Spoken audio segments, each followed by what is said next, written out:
Hey,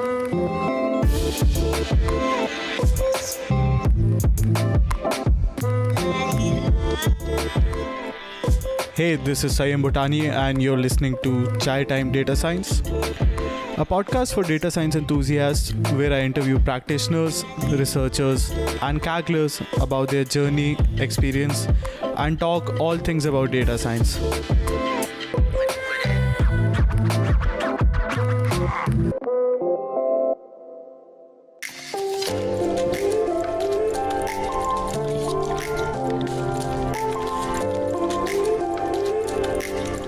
Hello and welcome to another episode of the Chai Time Data Science Show where I interview Kaggle Legend, double Kaggle Grandmaster Marios for the second time on my interview series. If you haven't yet read the previous blog interview, please do check it out because this interview really takes off where the previous one had ended. In this interview, we continue talking a lot about Kaggle and we talk about how Kaggle has helped Marios in his data science journey and his data science work at S2O.ai, all about the projects where he's contributing to. We also discuss his recent gold-winning solution to the Data Science Bowl 2019 competition. And I believe the approaches shared by Marios are applied even generally outside of that competition. I feel we also touch up on a very important topic that isn't discussed as much on this podcast, the personal side of things and the personal sacrifices it takes to really become the best in the world, become the best on Kaggle, like the sacrifices it took Marios to become number one on Kaggle, both in competitions and discussions.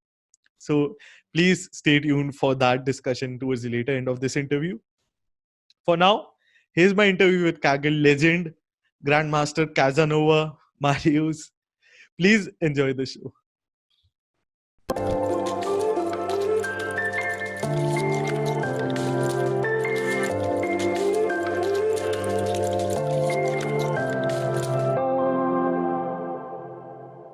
Hi everyone, it's a huge privilege for me to be talking to Kaggle legend for the second time, Grandmaster Marios. Marios, thank you so much for joining me again on the interview series. No, thank you for inviting me in this, very popular series. And by the way, you have done a great work on, interviewing many different people in this field. Very nicely structured. Really privileged to be invited. Thank you. I'm really lucky that great people like you keep saying yes, and I keep getting. I'm lucky to continue asking stupid questions to really smart people. No, your questions are really good actually. Yeah, your questions makes us look smart. Okay, so I want to start by talking about your Kaggle and data science journey. At what point did you really become interested in data science to an extent that you decided to take up a career in this? Yeah, actually, this is a story I've told quite a few times. So maybe I'll put a little spin into it. I'll give a little bit more context. I'm originally from Greece. So I think it was around 2010 that I finished university, and I was, my family had a history with accounting. So I was either going to do this. Also in Greece, we started having some economic recession back then. So I didn't really want to do accounting. So I decided to do a master's, and I went to the UK to do risk management. And I was really lucky because the course was very good, but it wasn't really focused on predictive modeling. But at the end of the year, they had, the university was organizing some talks, entrepreneurship type of talks where different business professionals were coming and they were trying to inspire you about what to do next. I think this is something that the university did really well. And there was a guy who came who told us the story of how he made money by competing to the horse races. He finished the same course with us. His name escapes me, but he took a very analytics and strategic approach on this. He started collecting data on a daily basis. For 2 years, he was going to the horse races without really betting. Maybe he was betting just for fun, but he was mostly gathering and collecting data. And after 2 years, he built a logistic regression model in order to predict the winner. And along with some strategy, he started making money. The way he described this, the approach he took, and how he made sort of a living out of this, I was really impressed. It seemed like a superpower at that point, the power to gain insight and predict, anticipate the future. I think I was really impressed. So this is really what got me into the field. I started playing a little bit myself. I even created a tool called Casanova in Java. Anything I was learning, I was putting it into a software, and then I made it available because, I didn't want that knowledge to go to waste. And after this, Kaggle came into the picture. I remember it was when I joined my previous company. It was called Danhambi. They had already hosted 2 Kaggle competitions by the time I joined. So I remember when I joined that company, everybody was talking about it, and they were talking about the learnings they got from the competition. And that was an extra incentive for me. Then I said, everybody's talking about it. I should give it a shot. And so basically, this is how Kaggle started. Okay. For the audience, I'd like to mention in respect of Marius's time, we're not talking about the open source work, which we've already talked a lot about in the previous interview. Go check that out, please, if you're interested. But coming to Kaggle, can you tell us how has your approach now evolved over these years that you've been active in? How has your approach and also views on Kaggle evolved over all of these years? My views on Kaggle hasn't changed a lot. It's a great platform to learn many aspects from data science, and it's a great platform to collaborate and meet new people in this field. I guess the reason I first joined was because I wanted to originally I wanted to test how good I was, because for a long time you're in your own cell. I was learning things, but I didn't really know how they would fare against in a competitive context. And this is what originally drove me into it. And I can't say I was very satisfied. The first attempts were not very good. And I think this is something everybody should realize. I have seen a few really talented people that they've done really well from the beginning. I guess I was not one of them. I didn't do too bad either, but it takes some time, obviously, to get familiar and learn the tricks. But yeah, what actually after that original stage of trying to see where I was, then I want to see how to improve. And I think this is where Kaggle is really good, because it has created a platform where it's easy for people to share. It incentivizes people to share, through kernels, through discussions. And now these things have been, to some extent, gamified, because you can get awards from doing this. Yeah. But I have to say that this was happening even before there have been, these ranks. So generally, the data science community is a great community. It's a community that shares. It's one of the most generous communities I've seen in the whole online spectrum. I was learning a lot, and I still do. It's a great place to follow if you want to be up to date with recent advances in data science. Yeah. Is a great place to test approaches and benchmark yourself. Is a great way to collaborate. Is a great way to start a project when you don't have your own resources. Kaggle has done a great job on this. It's really amazing that they have done that. That you can actually work without having your own resources, and not only work, but also use like TPUs, for example, recently. Yeah, they have done an amazing work on that. I guess doing really well on Kaggle, get it to number one, that was just a bonus. It was just, I mean, I'm really glad that it happened, and obviously I put a lot of effort into it, even gaining some cash as well. But this, especially the last part, they were not that important. What really drove me was to learn, to improve in my craft, meet other people in this space. And these are mainly the reasons that I still I keep doing it. I think there's one very important aspect people miss out on, the fact they feel like, hey, I'm not from the United States, I'm not from San Francisco, I don't have access to the knowledge, the people. But in your case, you come from Greece, but yet you were able to gather knowledge online just using Kaggle without, I believe, having a San Francisco like or a Bay Area like culture. Correct. To be fair, I did invest time. So when I entered Kaggle, I didn't start from zero.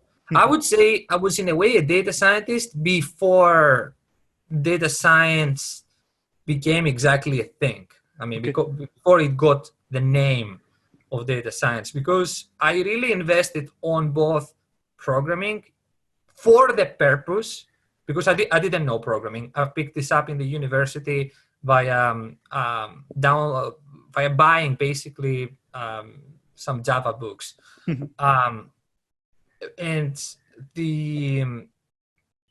so I picked up programming for the sole purpose of trying to do work in analytics, essentially, do specific work in predictive modeling. So I had a very focused knowledge for that space. And then specifically, I was trying to learn, the maths, stats, and everything related to that field.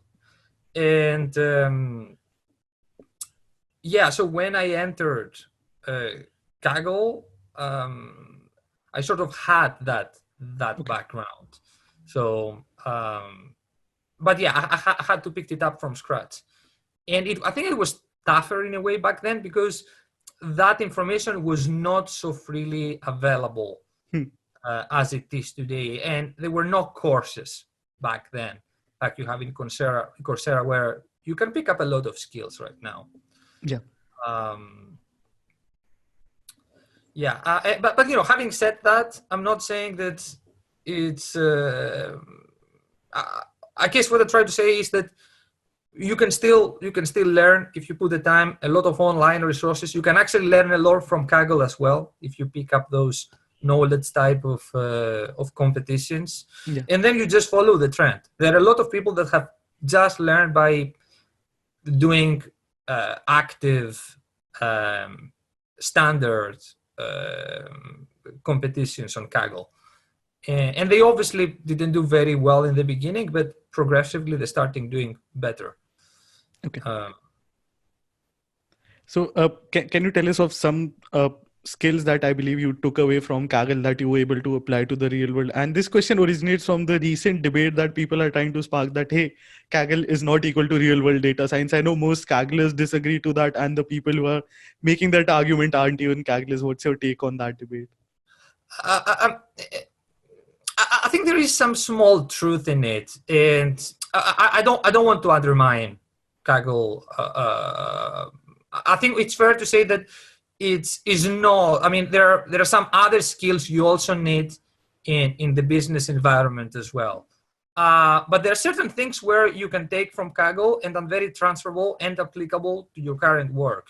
Like things like how to avoid overfitting. I know that people are bashing Kaggle on that because there have been cases of probing, and that's true. There have been cases where there hasn't been a great work on trying to make certain that you cannot leak information from the test data and use that to improve performance or your training data. But there have been many other cases where they have done that well. And there have been like huge shifts between public test data and private test data. So yeah, building strong validation strategies, picking up new techniques with actual usable code, and filter out what doesn't work, because there are a lot of papers that come out and they claim they every month you have, every day almost, you have a new Yeah. technique that comes out and beats everything else. But to be honest, unless I see it on Kaggle now, I don't believe it. And I see it with actionable, with actual code, Yeah. right? This is where I will believe it, because I know it is tested in a very competitive context, under a specific metric, given some constraints. And so, and these are very, how to make presentations to some extent, how to interrogate the data. There has been great work with presenting, especially since Kaggle incorporated notebooks. General data science flow, and at least in the context of having like a data set, which is kind of well defined. I think these are great skills, and as of late also how to constrain resources, especially with kernel restrictions, how to be more efficient, how to make certain you get the best possible score given some time constraints and hardware limitations, and computing limitations in general. So yeah, obviously picking up new languages. For example, I wasn't using much R, and I still don't use, but I've picked up a lot of things from Kaggle, and even Python was something I mostly learned from Kaggle, not the actual syntax, but what's specifically related to the data science packages that people use on a day-to-day basis. These are skills I've definitely picked up from Kaggle and are transferable. There's some other things where I think you still get them mostly from your working environment, like how to make good presentations, PowerPoint, and I think that's one of the most important things, how to translate a business question or a business problem into a machine learning problem. And generally manage that, like what resources will I need, what sort of data will I need, how should I create a validation and a test strategy, which metric should I use, then how should I test this when it goes live, how, for example, am I going to do the A/B testing and see if there is an uplift, for example, how to make this scalable, how to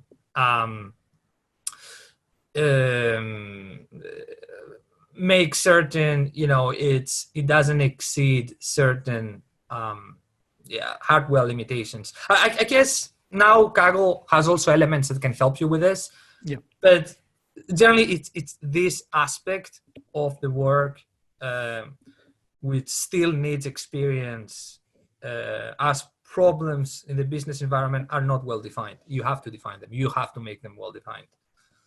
Like you said, to be fair, Kaggle gives you a great head start, after which the things that, to be fair, Kaggle doesn't teach you can only learn through the real world, to which Kaggle will help you get to. Yeah, but the thing is, you will pick up these skills eventually. I've seen people making a great transition from Kaggle, with Kaggle being the only actual real data science experience, to the business world. And obviously it takes some time for them, because they will have to learn the business part.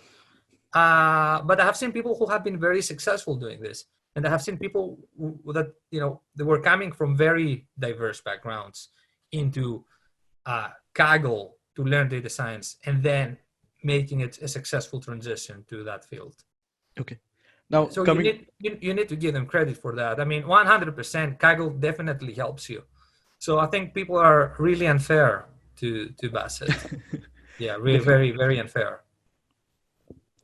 Coming to your current job, you're a data scientist at H2O.ai. Can you tell us what tasks are you working on, and how is your Kaggle experience helping you currently? Yes, H2O has very inspiring vision to democratize AI, and I follow that vision, and that mostly happens for me through this automated machine learning tool that H2O is developing called driverless AI, which automates certain parts of the machine learning process, specifically for supervised learning tasks. And I see myself a little bit as a jack of all trades. So I specifically contribute to the code base of the software. I guess the part which I'm mostly involved is the time series components, the automated time series components of driverless AI. And however, I'm involved in other parts of the software as well. You could say I do product management to some extent. But at the same time, I try to be close to the customer on both the trial phase and after they have become customers, because it is really important to collect that feedback and translate that into a tool which is not just predictive, but is also very useful to the customer. Okay. And I've been also trying to make certain that customers make good use of the software. But I think this is really key. You want to be able to build something that is not just predictive, it's not just doing good data science, but is also a tool that customers will love and will find it useful, and they can integrate it easily into their day-to-day processes. Kaggle really helps me on that, because as we thrive and try to be as predictive as we can, we need to be able to see what the new things that come out, and Kaggle is a great way to do that. I mean, like things like BERT comes out, we see it on Kaggle, and we'll try to incorporate it because we know it works.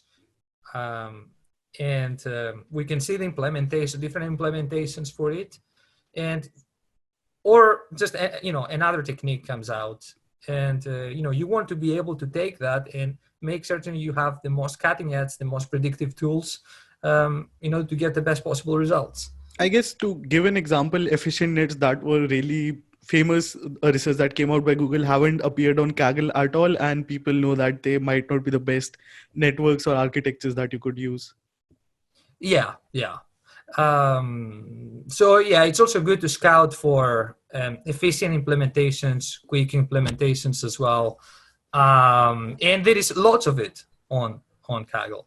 So it's really being able to extract that knowledge, extract that the insights and the implementations themselves, and making certain you know what it is the most competitive thing performance-wise out there, and then find also ways to incorporate that.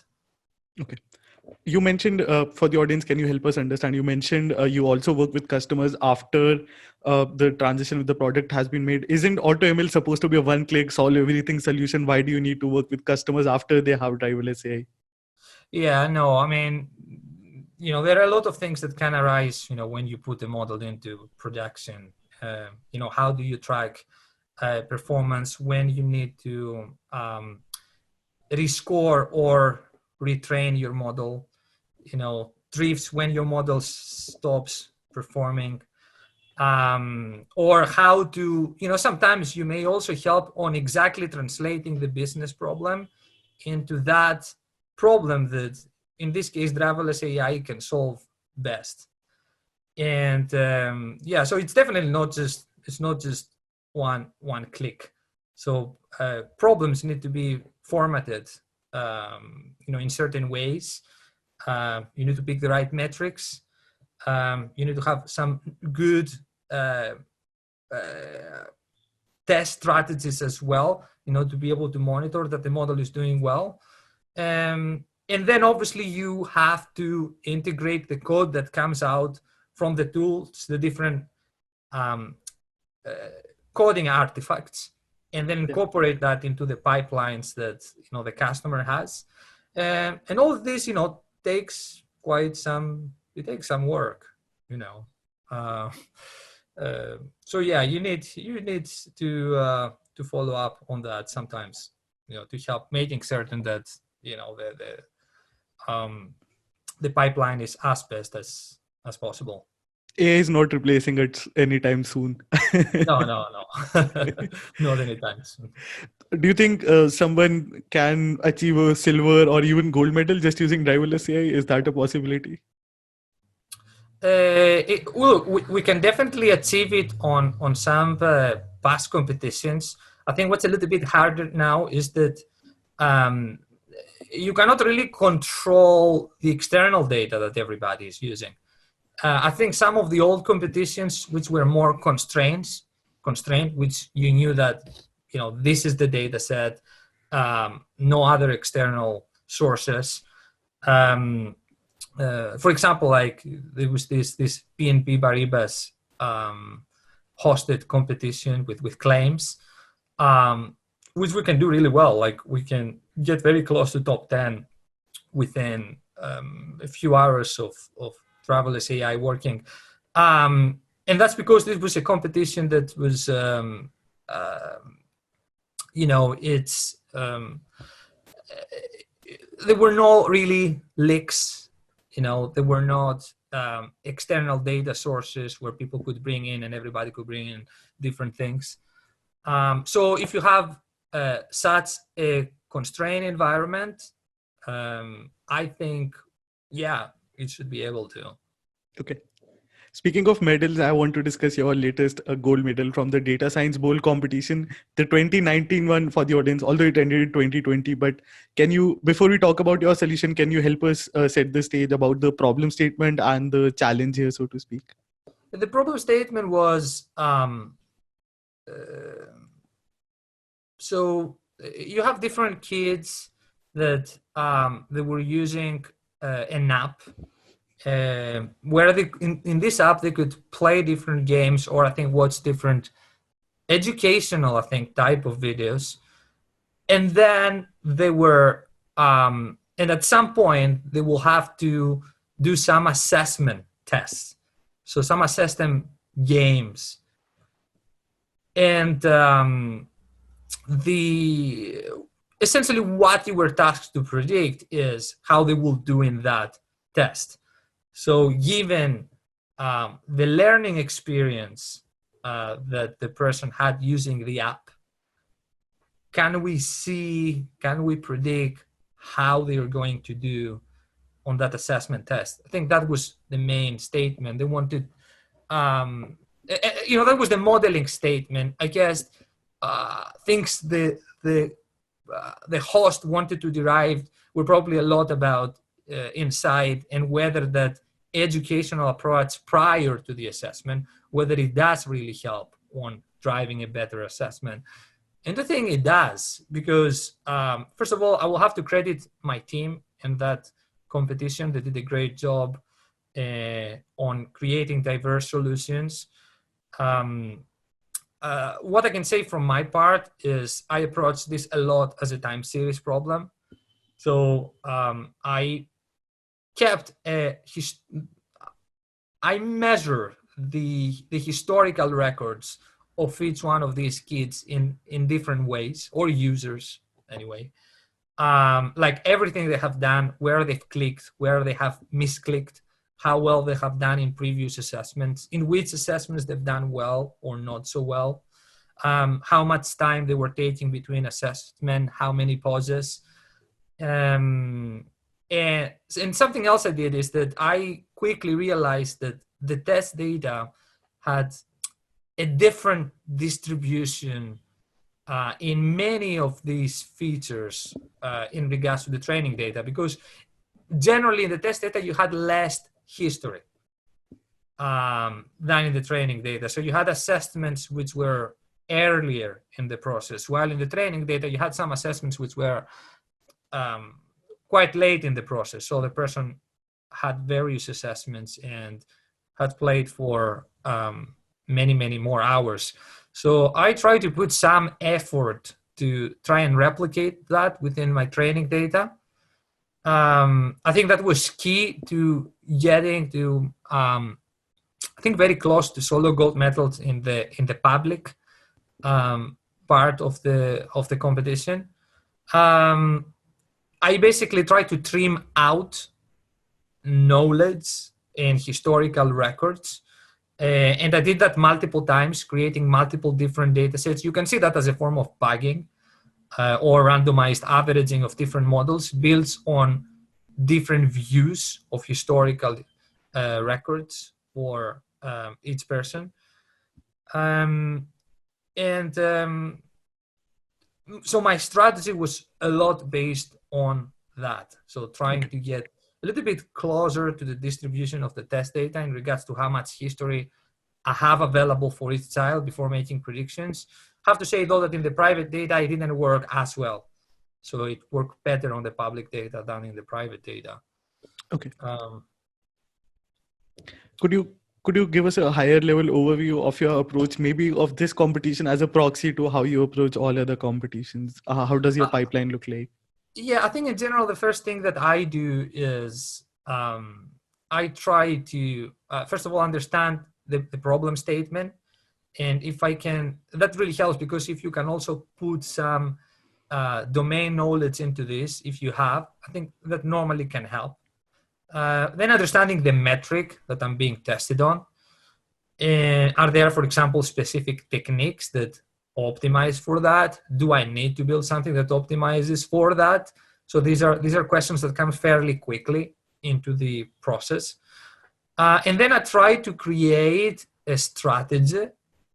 After doing some quick comparisons and visualizations between the training and the test data, I try to come up with a validation strategy that can help me achieve the best score in the test data. I try to see how the training data differs from the test data and what will be the most sensible approach to create a validation framework that could best reflect, what the train test setup will look like.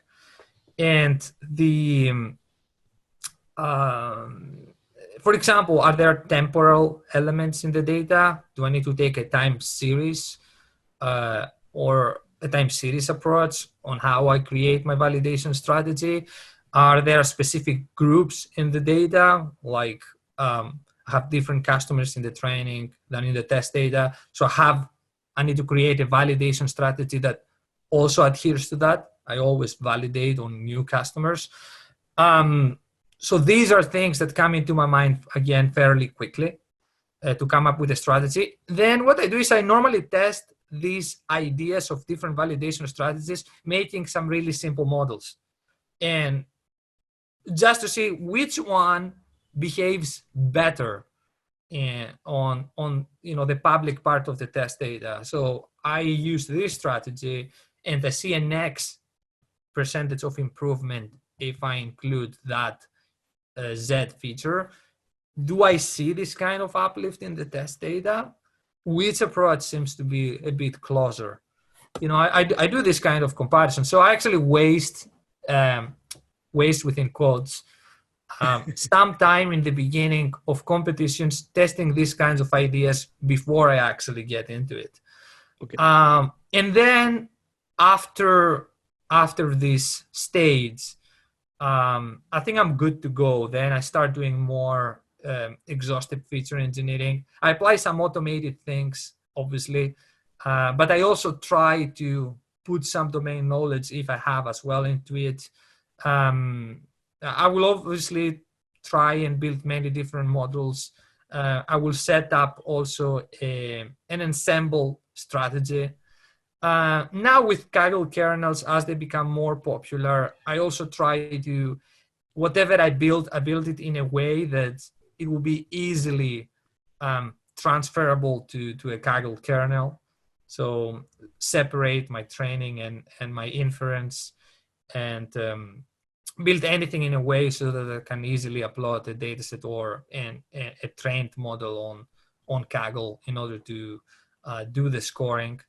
And progressively, I keep looking at kernels. I keep looking at what people use and post and I try to incorporate that. Although I have to say, I don't do that immediately for various reasons. I don't want to get affected too much by what the others are doing. I want to be able to create, because I want to leverage the ensemble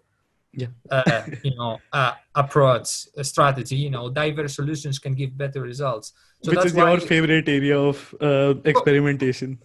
Correct. And I know diverse ideas can get to better results. So I try to think of it myself in the beginning without getting affected by what the others are doing.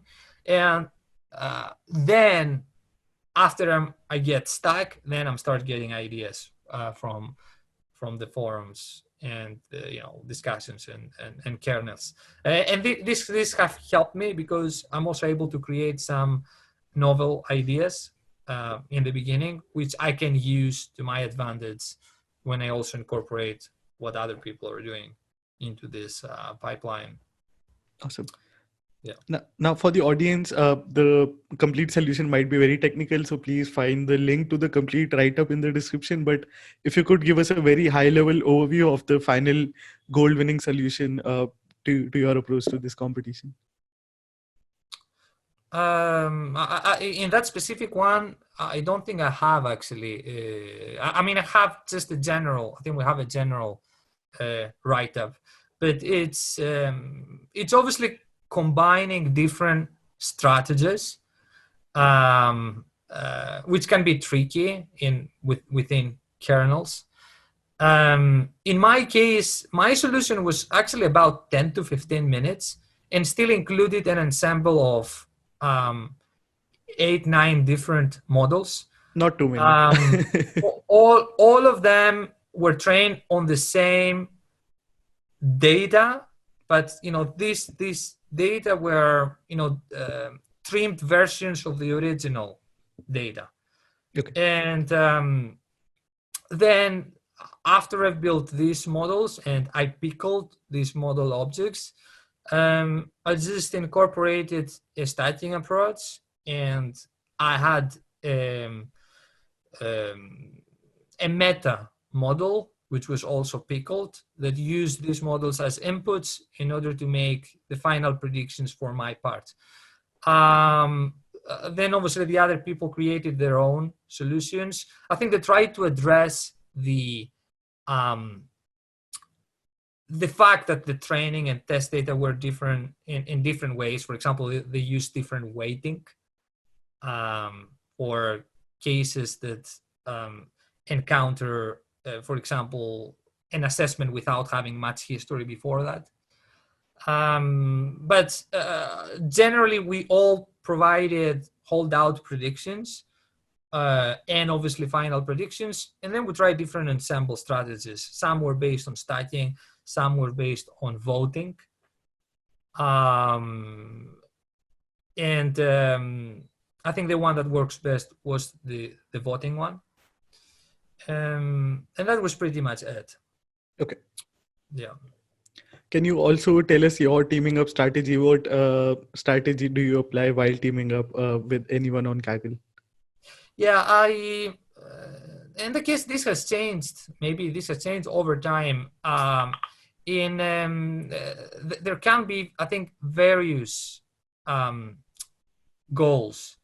I think if you're really targeting to go for like the best possible results and you want to think strategically about this, you want to team up with people who are likely to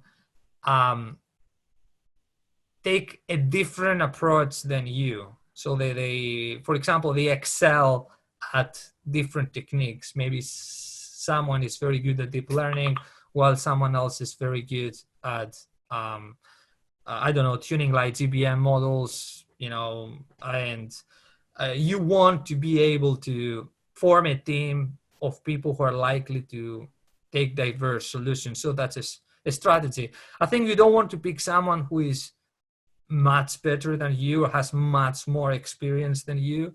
At the same time, I don't think you want to maybe team up with someone who has very little experience. This may make it a bit more difficult. Mistakes might arise as well. You need to make certain that that person knows the rules well, and sometimes they don't, which can lead to unfortunate events. So I think, as far as strategy goes, I think that's a key that you should look at. But on the other hand, you should also have like fun. So teaming up with friends is also always a nice option, especially after you've played with some people a couple of times. You do, and you develop a relationship. Then it's really nice to play with friends. Play with people that you can learn from.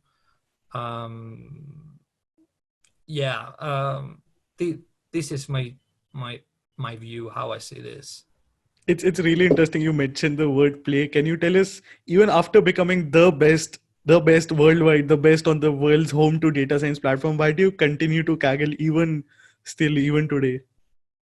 Yeah, I don't think I was like the best. Yes, I did manage to get at the top at some point, after obviously putting a lot of hours into it.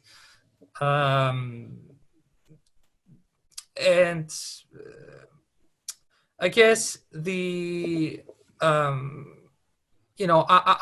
still like to do this exactly for the same reasons I've mentioned before. As I said, getting to the top was a bonus. I mean, I did try hard to get there. It wasn't my original goal. After I got myself into within striking distance, I actually thought that since I got here, I should really try and get to the top spot. But that was, the fact that I actually got there was really a bonus. The reason I did it was because of the learning, was because, I wanted to become better in my craft. I really like that environment. I did see it a little bit like a game, you have a game, you have a leaderboard, you have certain tools and actions and skills that you can put in place in order to achieve a better score. And that also what kept motivating me, and I put a lot of time into it as well. I guess my approach has changed a little bit over the years because obviously it takes a lot of sacrifices to be able to get a good results consistently. I cannot obviously I don't want to put that much time anymore. I still, I want to obviously enjoy and take away the benefits I can without killing myself in the process. But yeah, I guess I use the right word. It has an element of play. It is, I still say it's a bit like a game. I also want to discuss another theme, another message that I'd like to get across. And you've been very vocal about this, even on this interview or otherwise, about the sacrifices personally, and even doing so much efforts on Kaggle. I'm sure it took a lot of genius and efforts both combined. It affected your health also. How has your viewpoint now changed? Because everyone gets competitive. I'm sure there's an element of passion. Where should they draw the line? Yeah, and I have to say that personally, I don't regret it. So it was a conscious decision. I knew I would, in order to get to the top spot, I will have to make sacrifices. This meant working extreme amount of hours. Like I remember I was working about 60 hours per week on top of my job. So I was not sleeping much. Had to drink a lot of coffee. I was eating a lot. I was almost never like even walking, running. I mean my physique went quite bad. And that meant you don't go out with friends on Friday, Sunday, or Saturday nights. Eating a lot of sweets, it does make a lot of difference. Eating sugar and chocolate. I had gained maybe 20 kilos on top of my standard weight while I was doing that, and it took also a lot of effort to lose that. But yeah, as I said, I don't regret it because I've learned a lot from it. I wouldn't have been able. I wasn't as talented as others maybe to achieve this with less time. I think I had to put the time I did, and I don't regret it. But I'm not going to do this again. Like, Okay. I did it. I mean, if I'm able to still get somehow good results in with a limited time compared to what I was putting before, then I'm quite happy with that. While I still enjoy the process, I still learn, still pick up new skills. Um, this is my views. This is my sort of how I see this. Yeah. Awesome. Yeah, Now, I guess, um, having said I don't regret it, I don't want to encourage people to go and do that.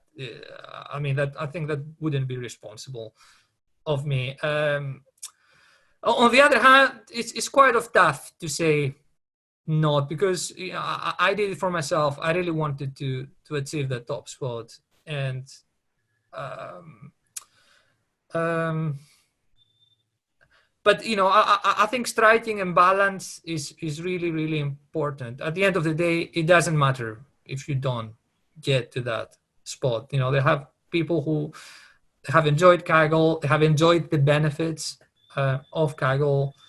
They didn't reach the top spot, and they still, they have been very, very, very successful. So you should prioritize your health first. um you know Try to enjoy the process. Striking a balance, as I mentioned, very, very important. um yeah. even in terms of reputation, so to speak, the Kaggle community recognizes each other very well. And even if you're not in the top 100 and you join a few competitions here and there and you share great ideas, the community knows you and they always appreciate and recognize you. So you don't have to absolutely aim for that impossible spot even to have that appreciation. That's correct. Yes. I mean, and as I said, even doing one or two competitions, it can be really beneficial for you. Um, and you mentioned 100, even 1,000, or even less. I've seen people, just getting a silver in or a bronze in a competition, and they're able to, get recognition out of it, and it helps them in their professional environment, for example.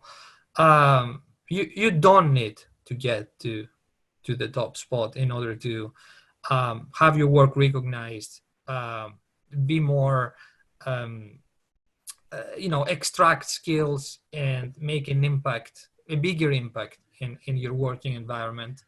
Um, yeah, having said that, I also want to be honest, because, for me, I really wanted that, but that's me. Yeah. I I don't know. This is how I was born. No, I don't know. I really wanted that. I really wanted to ace the game, even for a little while. But you definitely don't have to do that. That's Yeah, a taste of especially if it can be hurtful. And it was very, very tough to lose all these extra pounds. Very tough.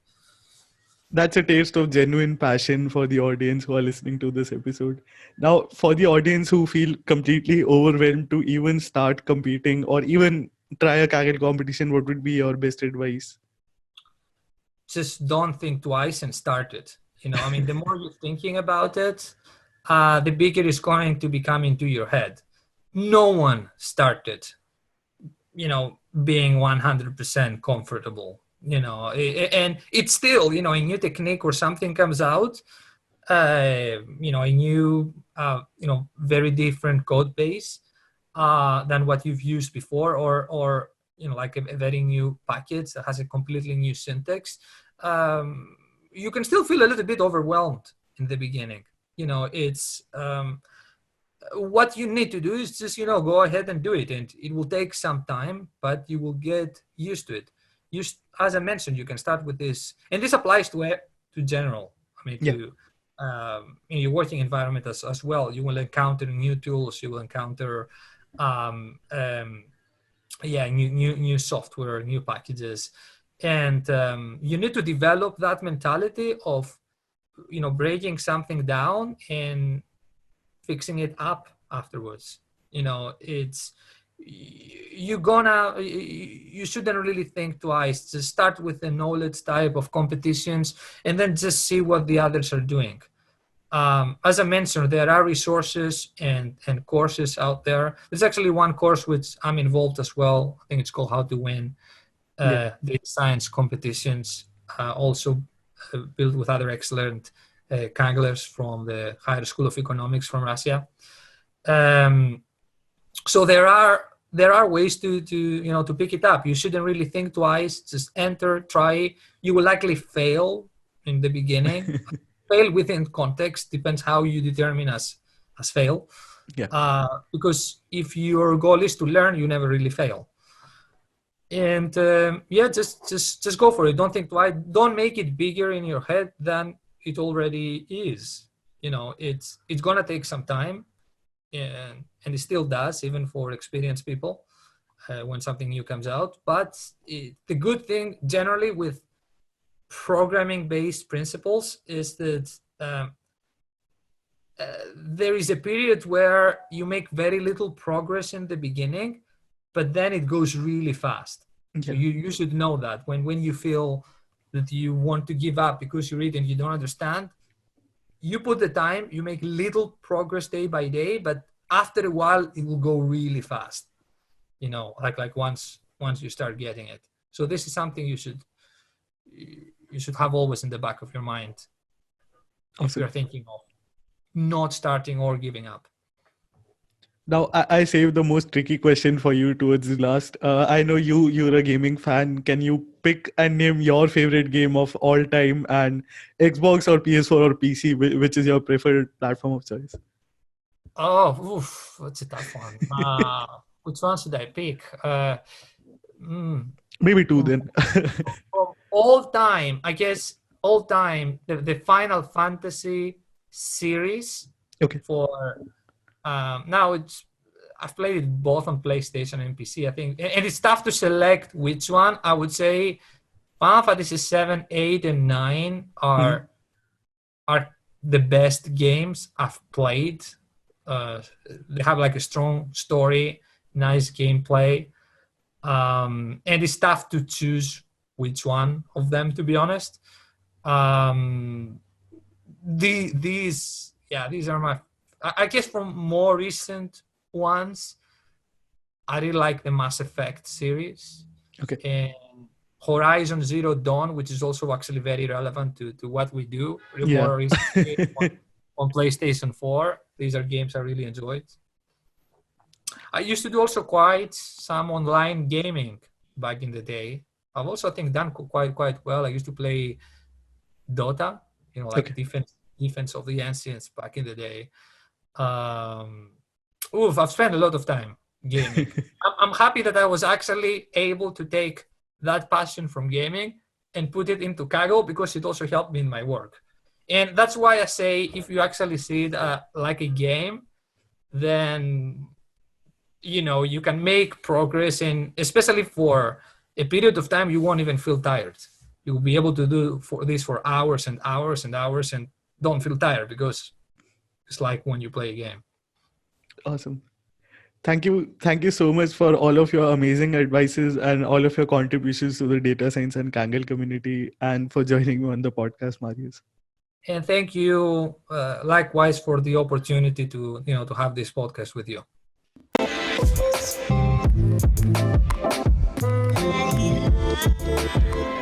Thank you so much for listening to this episode. If you enjoyed the show, please be sure to give it a review, or feel free to shoot me a message. You can find all of the social media links in the description. If you like the show, please subscribe and tune in each week to Chai Time Data Science.